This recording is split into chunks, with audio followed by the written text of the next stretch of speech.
Yo, it's your boy Cino, man. And let's get into this. Because we've had this conversation with people before, but they just don't understand it or remember it. But we had this conversation ASAP. Now, the main problem people who are in shoes that they don't understand or dealing with situations they don't understand is that when you deal with people who are very egotistical, got a lot of bravado, this the kind of bull you got to deal with 24/7. You feel me? This is the kind of bull you got to deal with.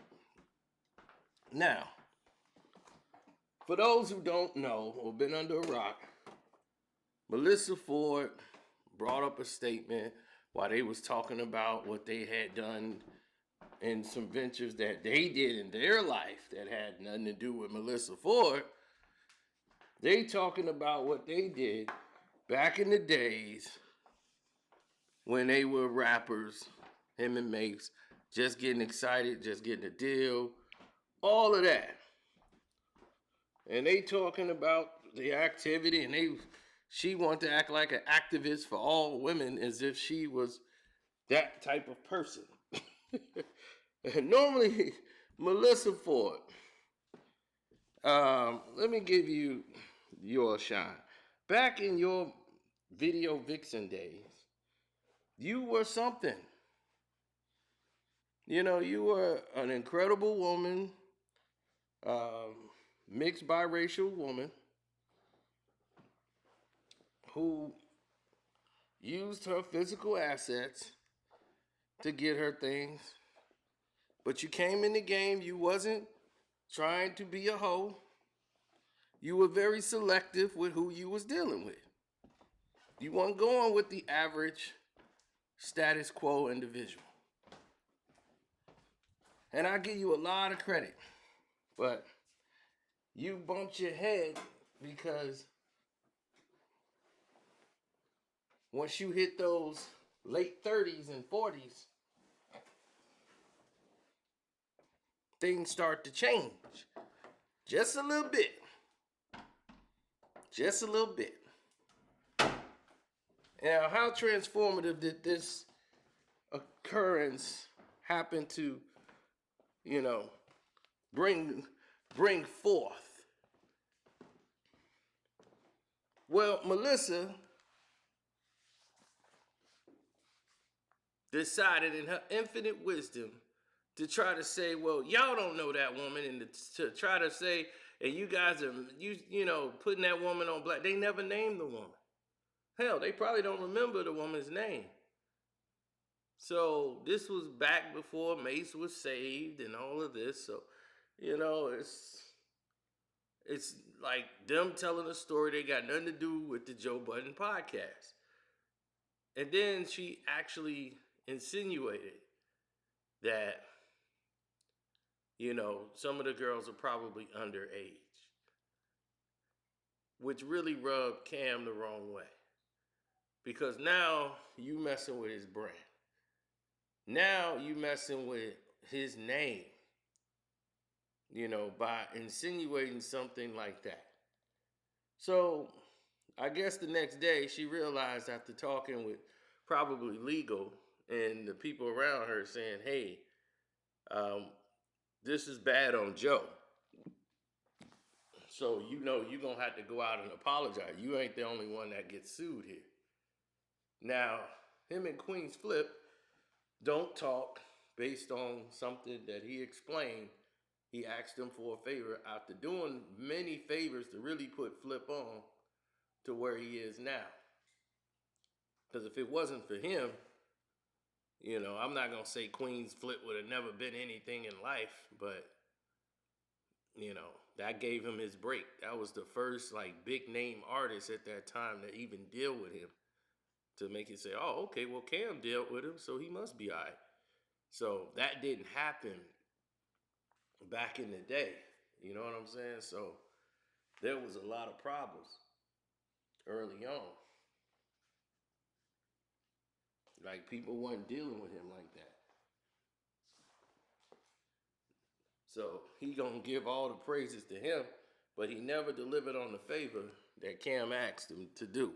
And he never stated the favor, but he also clarifies that the favor was so out of bounds. You know, that's why he didn't do it. But I think it was more so the tone he used and how he rejected the favor made Cam feel a certain way. Now, Melyssa Ford apologizes. Cam said, F your apology. No, you don't get to apologize before I get to respond. So he goes on Instagram and blasts her. But he didn't do it on the podcast show. Because Cam knows, as a businessman, this is going to boost the podcast show. Now, on this podcast show, they may not mention it at all, but now you've just gained a few thousand subscribers. So you've just added some ingenuity to create a whole new platform for yourself and a whole new outlet for yourself. Now, it's going to get even more interesting. After he berates Melyssa Ford, he brings up the fact Ice-T hit her in a bathroom for $2,000, and when she was a hostess somewhere at a restaurant starting out, and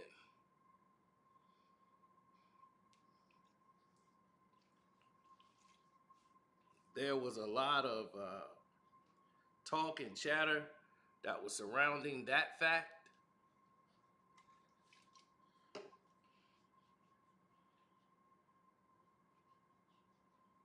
And man, oh man, after that dynamic hit, then he said some other things that went past a lot of people's radars. When he says he got gynecologist reports and all kind of stuff. You know, that indicates a lot of other things that I've heard. But that's a whole nother story. And I'm just like, man, he threw Ice-T under the bus. You know, like that was the first thing that went through my mind. I'm like, man, he just threw Ice-T under the bus. I don't know if Ice-T would be cool with that. He must have really had some okay to do that, or Ice-T must have brought that up before. Because I never heard Ice-T bring that up. So it was news to me when he said it about Ice-T. But Ice-T done had some of the baddest women in the world, so it's not a surprise.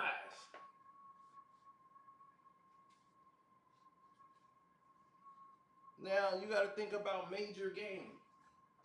What's major game at this point?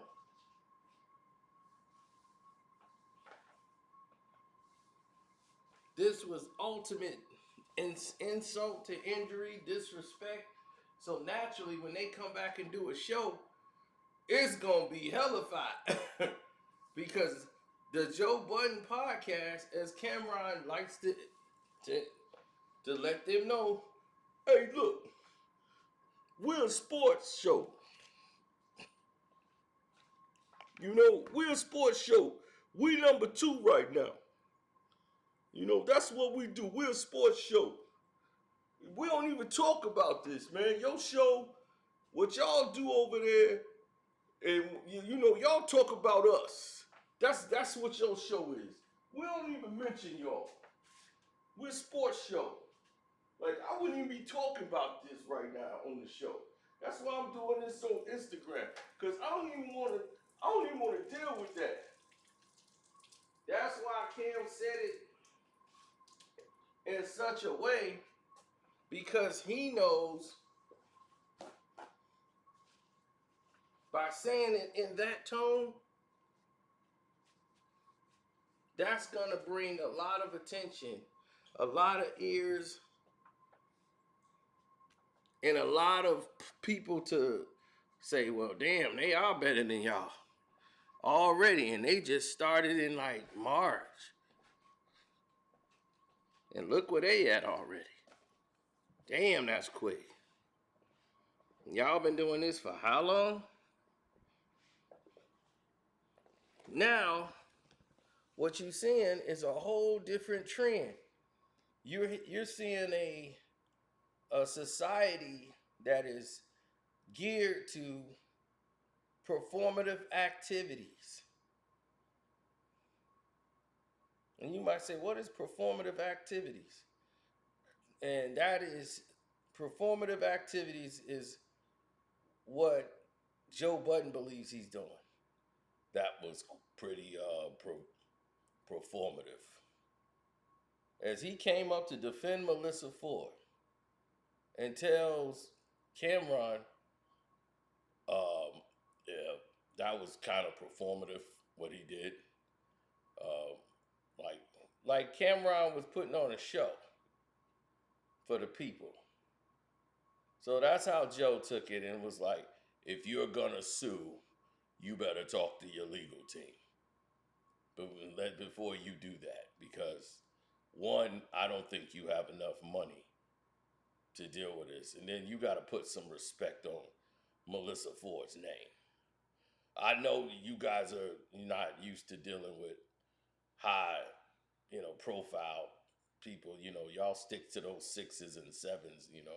That y'all do, those low rent, internet girls. Like, I'm like, for real, Joe? Who you dating right now, Joe? Who are you dating right now?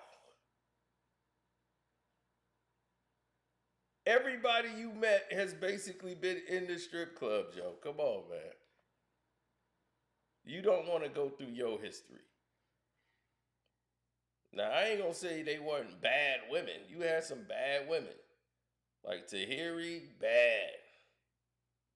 You had some bad women in your day. It's just that you all the way messed up, dog. You just screwed up. And all these chicks is basically, they're not high tier women. Melyssa Ford is smart. She's actually very smart. When it got a degree, she just don't know how to do this. She don't know how to do this very well. She would be great if she was on the news doing a broadcast or giving an update on the news. And yeah, she can actually speak with intelligence. But she's somebody who spent her life getting by on her looks and using her looks and her body and her physical beauty to get everything. So when she started to say, I'm going to use my brain, no one took her seriously. And Floyd took a chance and helped her out when he got Hollywood Unlocked. Then I knew once she got in that car accident, she wasn't going to make it back. And I think she made it back, and they kind of went into another direction with it. But it was Floyd that put that ball in motion to getting her really out there.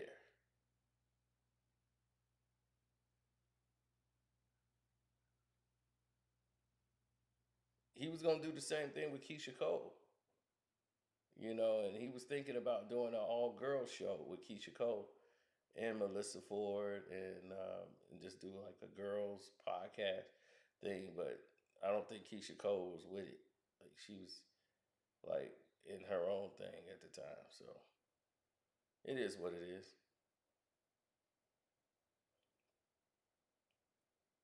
Now, is Joe Budden wrong for standing up? It depends on who you ask. And I'm dead serious.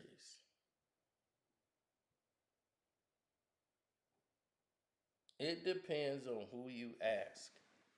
Because if you ask me, I'm going to tell you flat out, hell to the no. Hell to the niggy no. Joe Budden is wrong. He don't even care about being right. He don't care what Melyssa Ford said, because what she said is absolutely wrong.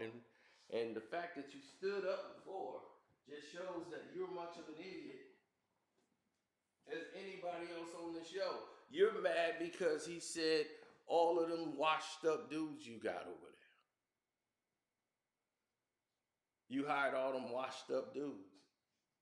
Of course, he hired washed up, no-name people because washed up and no-name people are who this thing is revolving around.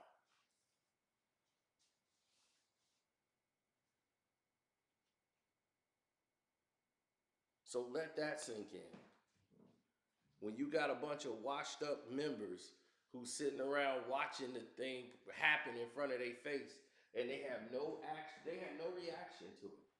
None whatsoever. You ever see somebody that act phony 24 hours a day, and then when something real happens, they don't even know how to respond correctly? That shows how much phoniness they really are. You like, damn, dog, you don't even know how to be real a little bit. You sitting here capping for a woman that sat there and false claim trying to fake me too somebody. Now let's say she did that, right? And then some random girl come up with a lawsuit on Cam out the blue because he said the story and you came out with all this. The girl was probably underage. Then there's some clown chick show up trying to say, "Oh, that happened to me. I was 17. I need half the money." See, it's all about who they like. Same thing Kwame was saying. It's about who they like.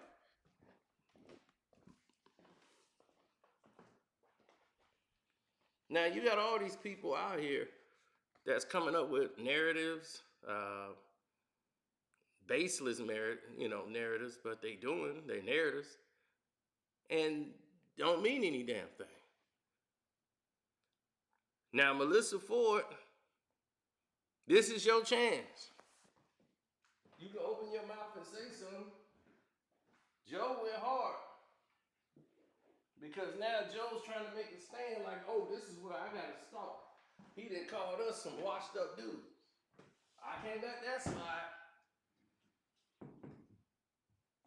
Cause your podcast faith is on the line. Dude, I know about the Joe Budden podcast. See, everybody fake it so much. Now he's trying to say Cam money ain't long. Joe's money is long based off of the position that they put the podcast in. So he's eating good. Everybody else over there got to work. They can't just do the Joe Budden podcast. They were like, man, I still got to do another job. I can't chill over here. It ain't safe over here to just chill. I got to still work. What part of the game is that? What part of the game is this? This is supposed to be the Joe Budden podcast. I'm supposed to be eating. No, that's why he got rid of Rory and Mal. He got rid of Rory and Mal so that he don't have to deal with it. Rory and Mal is out, so y'all guys can be in. That's the key. Y'all out, they're in. Simple as that. Y'all are cheap labor for Joe Budden, so he can keep the lion's share of the money. And Melyssa Ford is coming in probably getting more money than y'all. And Queen Flip Damn Show getting more. And y'all gonna be some tight two brothers over there. Because if y'all was good enough, Joe wouldn't have had to replace you and bring in more bodies. Cam and Mase is way better than them. I told you, the show went to hell once Rory and Mal was gone, and you wasn't gonna know until It gets passed. I'm like, wait about a few months, wait a year, and see what. And then you'll see it even more blatantly. Joe already knew the show sucked. That's why he had to go get the people. Look, people don't lie. You can say, oh, you just hate Joe Budden. No, he don't lie. Like they say, ball don't lie. The truth, look, podcasts don't lie. It tell you can fake numbers all you want, dog. Ain't nobody watching that shit. Now people gonna tune in because they gonna want to hear what you got to say. Me, I just wait till somebody tell me in a clip. Anyway, I'm out. Deuces.